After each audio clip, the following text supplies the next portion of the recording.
Assalamualaikum warahmatullahi wabarakatuh. Jumpa lagi dengan Rahmi 05 Official. Pada pertemuan kali ini kami akan memberikan informasi terbaru terkait dengan honorer, PPPK, CPNS, dan PNS. Di mana kami lansir dari CNBC Indonesia dengan tema keputusan sudah bulat, honorer PNS dihapus tahun depan. Tapi sebelum lanjut, jangan lupa menekan tombol subscribe dan nyalakan tombol notifikasinya agar tidak ketinggalan informasi terbaru dari Rahmi 05 Official. Langsung saja kita simak informasinya. Keputusan pemerintah untuk menghapus honorer dalam tubuh birokrasi sudah bulat. Seluruh kepala daerah wajib mengikuti aturan tersebut. Mahfud MD, Menteri Koordinator Bidang Politik, Hukum, dan Keamanan, yang juga sebagai Menteri Pendayagunaan Aparatur Negara dan Reformasi Birokrasi ad interim, menjelaskan peraturan pemerintah nomor 49 tahun 2018 tentang manajemen pegawai pemerintah dengan perjanjian kerja, telah memberikan ruang untuk pengalihan status kepegawaian non-ASN, yang beragam menjadi PNS maupun PPPK.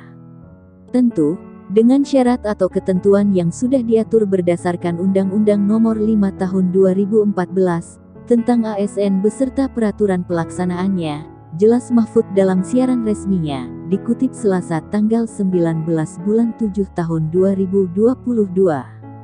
Instansi pemerintah pusat dan daerah diminta untuk melakukan pemetaan terkait pegawai non-ASN, yang bisa diikutsertakan dalam seleksi PNS maupun PPPK, sesuai ketentuan peraturan perundang-undangan.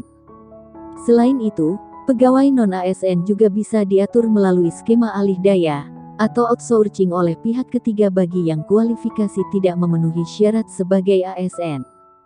Pegawai yang bisa masuk dalam tenaga alih daya ini, diantaranya adalah pengemudi, tenaga kebersihan, dan satuan pengamanan.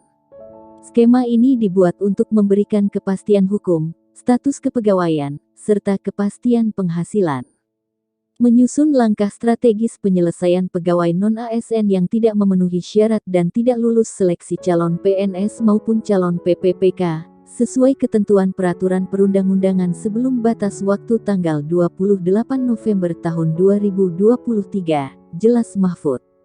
Mahfud mengatakan, bagi pejabat pembina kepegawaian yang tidak mengindahkan amanat peraturan perundang-undangan, dan tetap mengangkat pegawai non-ASN akan diberikan sanksi berdasarkan ketentuan peraturan perundang-undangan.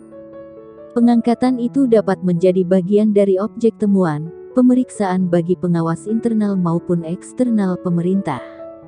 Salah satu sanksi bagi PPK atau kepala daerah yang masih melakukan perekrutan non-ASN, berarti yang bersangkutan dipandang tidak melaksanakan kewajiban, sebagaimana pasal 67 huruf B Undang-Undang Nomor 23 Tahun 2014 tentang pemerintahan daerah, yaitu menaati seluruh ketentuan peraturan perundang-undangan.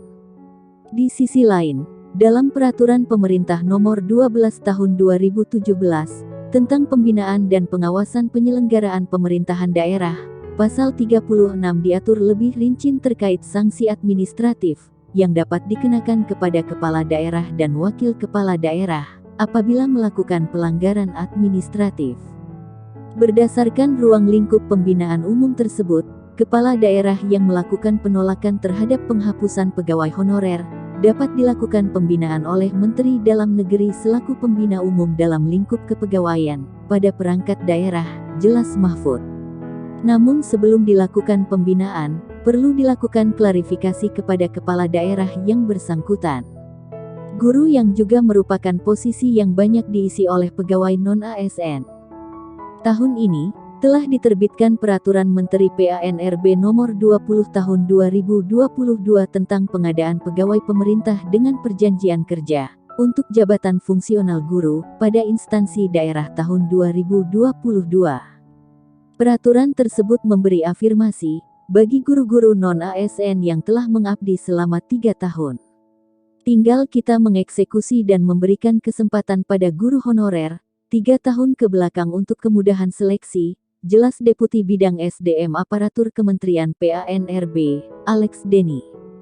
Begitu juga dengan tenaga kesehatan yang nantinya akan diberi afirmasi. Namun aturan mengenai proses PPPK tenaga kesehatan akan diterbitkan kemudian. Alex mengatakan, kondisi pandemi ini meningkatkan kebutuhan akan tenaga kesehatan di berbagai daerah. Menurut Alex, Kementerian PANRB telah berkoordinasi dengan Kementerian Kesehatan yang menyetujui afirmasi tenaga kesehatan seperti tenaga pendidikan. Pemerintah berkomitmen untuk mendahulukan pegawai honorer yang telah bekerja di unit kesehatan. Penyelesaian status kepegawaian ini juga didukung oleh Kementerian Dalam Negeri. Sekretaris Kementerian Dalam Negeri Suhajar Diantoro menjelaskan 2 opsi solusi, yakni filtrasi dan pencermatan ulang PP nomor 49 tahun 2018. Untuk opsi filtrasi, Suhajar mengarahkan agar ex-tenaga honorer kategori 2 atau THK 2 yang masih memenuhi syarat, agar didorong untuk ikut seleksi CPNS dan PPPK. Sementara bagi THK 2, yang tidak lulus CPNS dan PPPK akan didorong mengikuti seleksi PPPK afirmasi. PPPK afirmasi adalah kebijakan khusus atau diskresi bagi honorer K2 agar dapat diangkat menjadi PPPK dengan syarat khusus. Kebijakan ini berlaku selama 4 tahun sampai dengan tahun 2026, jelas Suhajar. Demikian informasi yang dapat kami sampaikan, semoga bermanfaat. Terima kasih.